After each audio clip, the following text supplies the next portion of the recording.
Big boss Marathi season 5 मधून प्रसिद्ध झालेला स्पर्धक म्हणजेच सूरज चव्हाणचा दयाळू स्वभाव आणि माणुसकी जपण्याचे गुण बघून संपूर्ण महाराष्ट्र आणि बिग बॉसच्या घरामध्ये स्पर्धक देखील सूरजच्या प्रेमात पडले आहे। सूरजचे डायलॉग बुक्कीत टेंगुळ गोलीगत यामुळे तो आणखीनच प्रसिद्ध झाला आहे। तर आता सूरज त्यांसाठी गुड न्यूज देणार आहे। छोट्या पडद्यावरून सूरज आता मोठ्या पडद्यावर काम करणार आहे। तर बारामती येथील छोट्याशा गावातून आलेला सूरज सोशल मीडियावर रील्स बनवून प्रसिद्ध झाला आहे।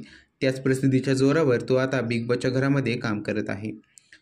सूरज मोठ्या पडद्यावर राजा राणी या मराठी चित्रपटातून प्रेक्षकांच्या भेटीला येणार आहे। सोशल मीडियावर काही दिवसांपूर्वीच या चित्रपटाचा पोस्टर पोस्ट केला गेला आहे।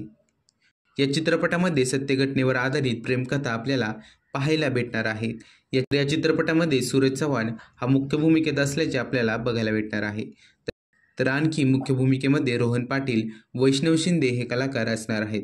तसेच महत्त्वपूर्ण भूमिकेमध्ये चित्रपटामध्ये भारत गणेशपुरे, सुरेश विश्वकर्मा, माधवी जुवेकर, भक्ती चव्हाण, शिवाजी दोलताडे, तानाजी गलगुडे हे कलाकार असणार आहे।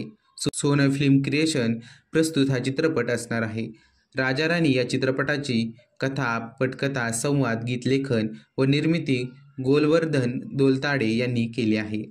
तर हा चित्रपट 18 ऑक्टोबर 2024 पासून सिनेमागृहात प्रदर्शित करण्यात येणार आहे।